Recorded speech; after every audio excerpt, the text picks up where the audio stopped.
নমস্কার, ওঙ্কার বাংলায় আপনাদের স্বাগত। সঙ্গে রয়েছে আমি সহেলি। আসছি গুরুত্বপূর্ণ খবরে। পুজোর শুরু থেকেই আকাশের মুখ ভার, আর মানুষ সেই মুখ ভারকে উপেক্ষা করেই উৎসবের আনন্দে মাতোয়ারা।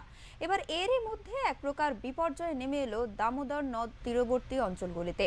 একদিকে যেখানে আকাশের মুখ ভার, চলছে বৃষ্টি, সেখানে ডিভিসির ছাড়া জলে বন্যা পরিস্থিতির মুখে পড়েছে চন্দ্রকোনা। ঘাটালের চন্দ্রকোনার নদীগুলি ফুলে ফেপে উঠেছে। নদীর তীরবর্তী অঞ্চলের মানুষজন বন্যার আশঙ্কা করছে। এর আগে একাধিকবার বন্যা হয়েছে ঘাটালে, ভেঙেছে নদী বাঁধও। যদিও সেচ দপ্তর থেকে অস্থায়ীভাবে নদী বাঁধ মেরামতের কাজ ইতিমধ্যেই শেষ হয়েছে, তবুও নদী তীরবর্তী অঞ্চলের মানুষজন অস্থায়ী বাঁধের উপর ভরসা রাখতে পারছেন না।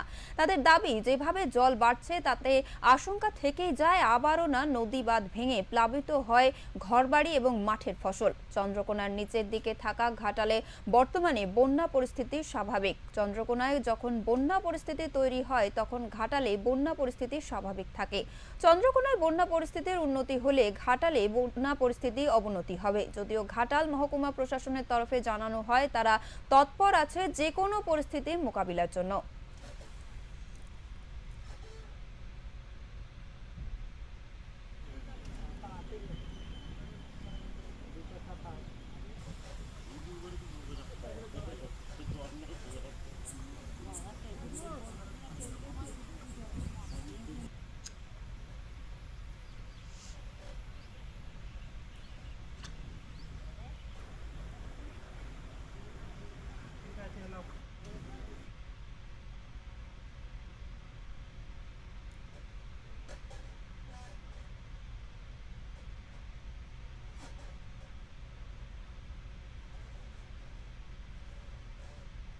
আমাদের সঙ্গে রয়েছে আমাদের প্রতিনিধি শান্তনু পান। শান্তনু, সরাসরি তোমার কাছে চলে যাব, জানতে চাইবো যে ঘাটালের বিভিন্ন এলাকা একাধিকবারই বন্যা পরিস্থিতির সম্মুখীন হয়েছে এবং বারবারই প্লাবিত হতে দেখা যায় ঘাটালের একাংশের জায়গায়। বর্তমানে সেখানকার কি পরিস্থিতি রয়েছে? বর্তমানে বন্যার আশঙ্কা করা হয়েছে এবং প্রশাসনের পক্ষ থেকে আগের থেকে কি কি ব্যবস্থা নেওয়া হয়েছে, আমাদের সবিস্তারে জানাও। তোমাদের জানিয়ে রাখবো যে নবমীর দিন বিকেল থেকে যে বৃষ্টি শুরু হয়েছে এবং তার সঙ্গে ডিভিসির ছাড়া 59,000 কিউসেক জল ঘাটালের যে বিস্তীর্ণ এলাকা রয়েছে চন্দ্রকোনা সহ গড়বেতার কিছুটা অংশ আবারও কিন্তু প্লাবিত হয়েছে। তার কারণ আমরা দেখেছি যে যখনই বন্যা হয় এবং ডিভিসির জল ছাড়লেই ঘাটালের যে সমতল ভূমির যে নিচু অংশ রয়েছে সেখানে কিন্তু বৃষ্টিটা এসে দাঁড়িয়ে যায়, যার ফলে কিন্তু ওখানে বন্যা সৃষ্টি হয়।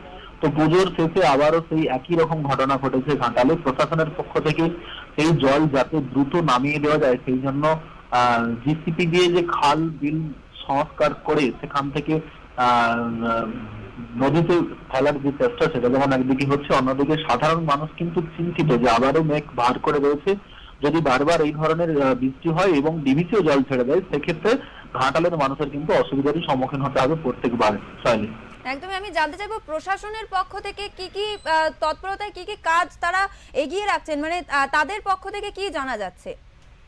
দেখো, প্রশাসনের পক্ষ থেকে এখনো অফিসিয়াল কোনো বক্তব্য পাওয়া যায়নি, কারণ কার্নিভাল রয়েছে প্রত্যেকটি জেলায়, সেই দিকে যেমন একটি প্রশাসনের কাজ রয়েছে, অন্যদিকে আগাম সতর্কতা হিসেবে পুজোর আগেই কিন্তু খালবিল সংস্কার করা হয়েছিল এবং পুজোর মরশুমেও শুরুতে জল হয়েছিল, বেশ কিছু জায়গায় আগাছা জন্মে গিয়েছে, যার ফলে কিন্তু জল থোক্য হয়ে যাচ্ছে, সেইগুলিকে সরিয়ে দেওয়ার ব্যবস্থা করা হয়েছে। তবে আজকে বৃষ্টির পরিমাণ অনেকটাই কম, তবে বৃষ্টি কমে যাবে এমনটাই কিন্তু মনে করছেন ঘাটালের এসডি। অনেক ধন্যবাদ শান্তনু তোমাকে, আমাদের নজর থাকবে এই খবরের দিকে।